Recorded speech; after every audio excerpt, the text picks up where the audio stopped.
Pada tanggal 31 Mei 2024, dalam Seminar Nasional Prospek Ekonomi Indonesia di Era Pemerintahan Baru, Menteri Keuangan Sri Mulyani Indrawati memberikan pidato yang menarik perhatian banyak pihak.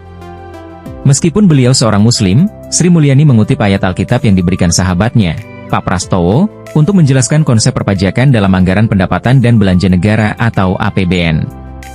Dalam seminarnya, Sri Mulyani menginterpretasikan peran negara dalam memungut pajak dengan mengacu pada kisah Zakeus dalam Injil Lukas 19 ayat 1-10. Zakeus, seorang kepala pemungut cukai yang kaya, bertobat setelah bertemu dengan Yesus dan berjanji untuk mengembalikan 4 kali lipat dari apa yang telah ia peras dari orang lain, serta memberikan setengah dari hartanya kepada orang miskin. Saya baru dikasih kiriman sama Pak Prastowo. Pak Prastowo, Lukas nomor berapa Pak? 11. 18, 19, Lukas 19. Tapi kira-kira Yesus lagi berjalan, kemudian ada si Matius ya, Sakeus, dia adalah orang yang nggak bagus katanya, dia suka ngambil-ngambil duit. Terus dia naik manjat pohon, terus kelihatan, akhirnya Yesus memutuskan datang ke rumahnya. Orang nanya kenapa Yesus datang ke rumah orang yang kayaknya nggak reputable gitu, tuh. Kira-kira bener nggak ya Pak Pras? Nah, udah dikirim ke saya supaya saya nggak salah quote. Nanti kalau kita salah kitab suci saya dimanain? Oh, Zakeus.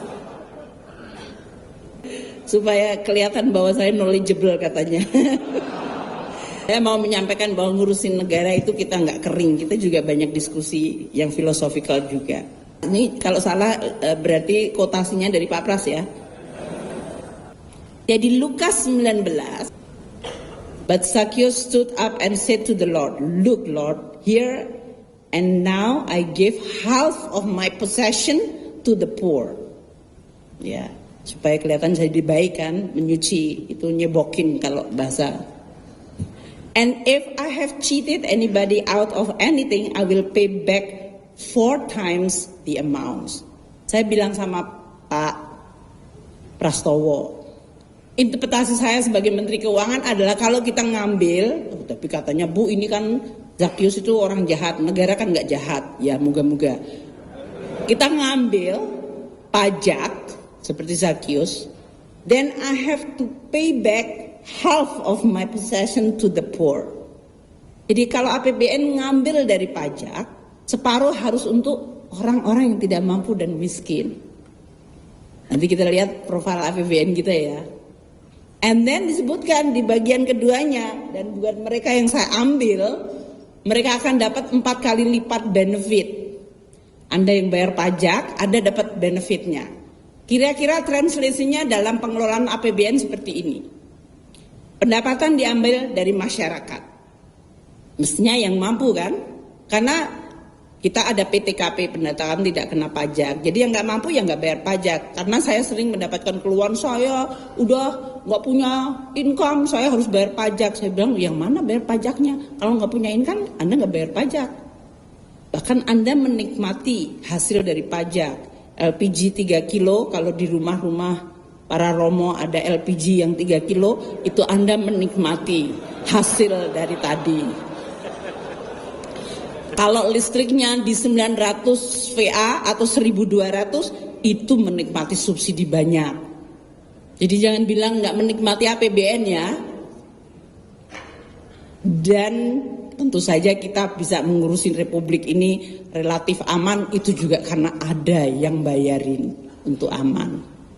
Nah, 50% dan 4 kali lipat itu basically di dalam translation public finance management adalah Anda harus punya rezim pajak dan APBN yang progresif, bukan regresif, yang makin lemah makin dipajakin tinggi. Progresif itu artinya yang bagus, yang punya dia bayar dan itu dipakai untuk equality. Kan sama seperti pesannya Paus tadi, keadilan, inklusivitas. Dan kita bangun public institution dan public goods, infrastruktur, supaya Anda yang bayar pajak bisa menikmati manfaatnya 4 kali lipat. Untuk mobilitas, untuk produktivitas, untuk economic activity. Jadi mengelola APBN kalau kita makhluk beragama, we are not just doing because kita senang aja nyusahin orang dengan mungut-mungut. Atau kita merasa punya power mengelola uang ribuan triliun for the sake of untuk kita kelihatan keren. Dari perasaan kita sebagai umat manusia yang beragama, kita tahu bahwa ada misi keadilan yang kita bawa di situ. Dan untuk itu masih banyak yang harus dibenahi. Negara hadir dan hadirnya itu ditopang dengan APBN, itu we have to collect more, spend better, dan jaga risiko pembiayaannya. Dan yang paling penting jangan korupsi. Itu angel banget. Iya, makanya dalam mengurus negara dan menciptakan kehadiran negara untuk mengoreksi neoliberalisme seperti yang dikatakan Paus Franciscus, we have to make sure bahwa negara itu bersih. There is no conflict of kepentingan. Dia punya integritas, kompetensi, dan profesionalisme. Dari video ini ada 3 hal yang ditekankan oleh Menteri Keuangan Sri Mulyani Indrawati. 1. Penggunaan APBN untuk kesejahteraan rakyat. Sri Mulyani menegaskan bahwa pajak yang dikumpulkan dari rakyat harus digunakan untuk kesejahteraan rakyat, terutama untuk mereka yang miskin dan tidak mampu. 2. APBN dinikmati oleh seluruh rakyat. Ini menunjukkan bahwa kontribusi pajak memberikan keuntungan balik yang berlipat ganda kepada seluruh masyarakat. 3. Nilai-nilai keadilan dalam pengelolaan APBN.